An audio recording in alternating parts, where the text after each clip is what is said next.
Excellencies, honorable delegates, distinguished ladies and gentlemen, it's an honor to address the Samarkand Forum on Human Rights, focusing on the pressing issue of environmental challenges and their impact on human rights.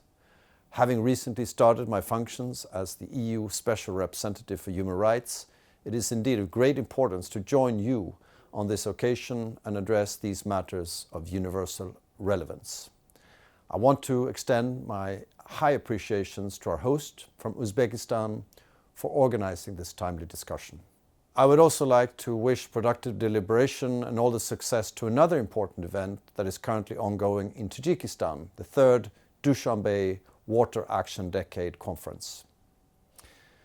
Colleagues, in this difficult juncture in human history with multiplying international conflicts and tensions, we find ourselves also facing accelerating and mutually reinforcing triple planetary crisis of climate change, biodiversity loss and pollution.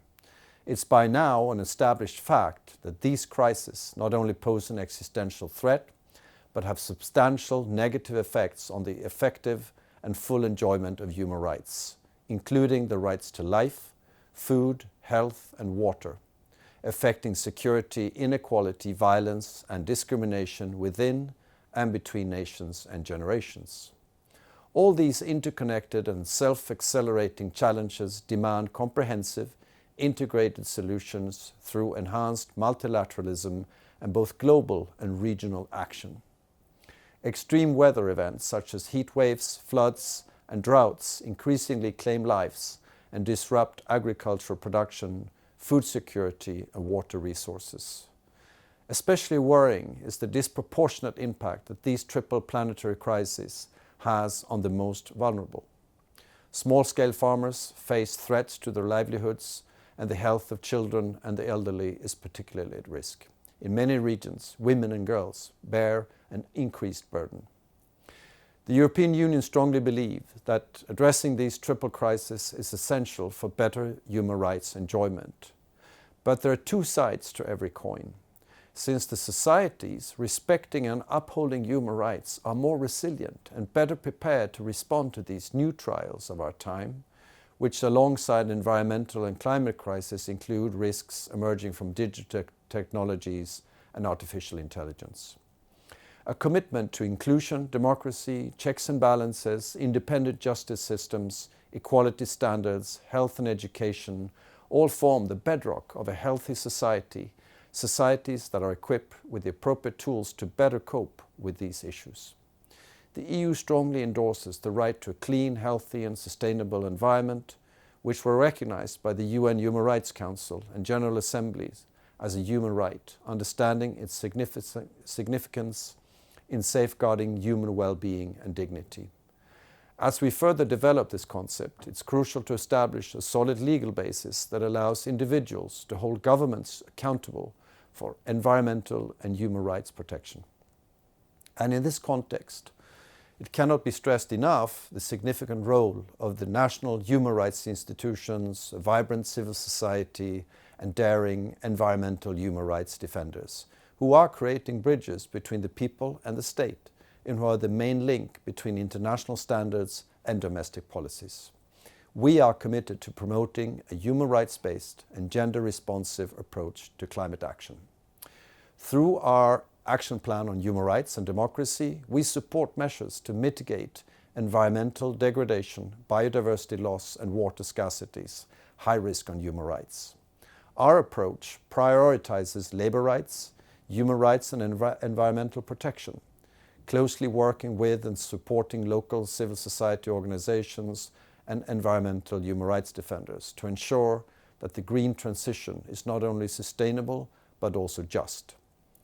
The EU and its member states are global leaders on climate financing, with 28.5 billion euros from public sources and an additional 11.9 billion mobilized from private finance in 2022 to support developing countries.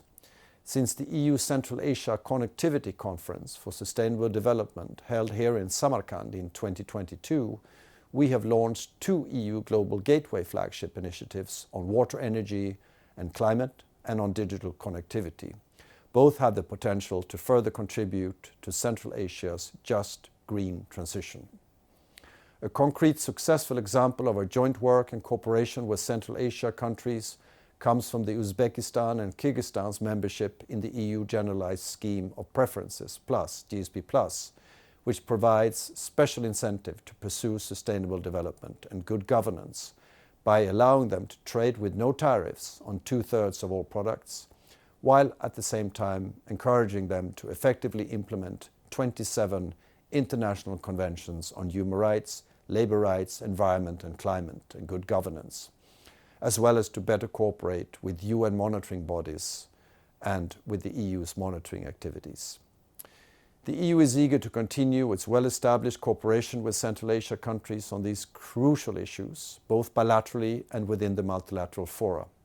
We see great potential in strengthening our cooperation with the UN, the Council of Europe and the OSCE for achieving further advancement on human rights and the environmental agenda in the Central Asia region.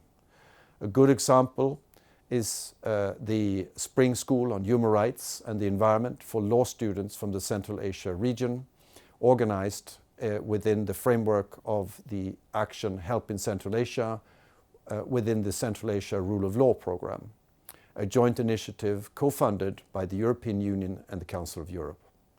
Another joint initiative with the Council of Europe in this regard was launched back in 2020, the Central Asia Rule of Law program, aimed at improving the lives of citizens of Central Asian countries by reinforcing human rights, rule of law and democracy in accordance with European and other international standards.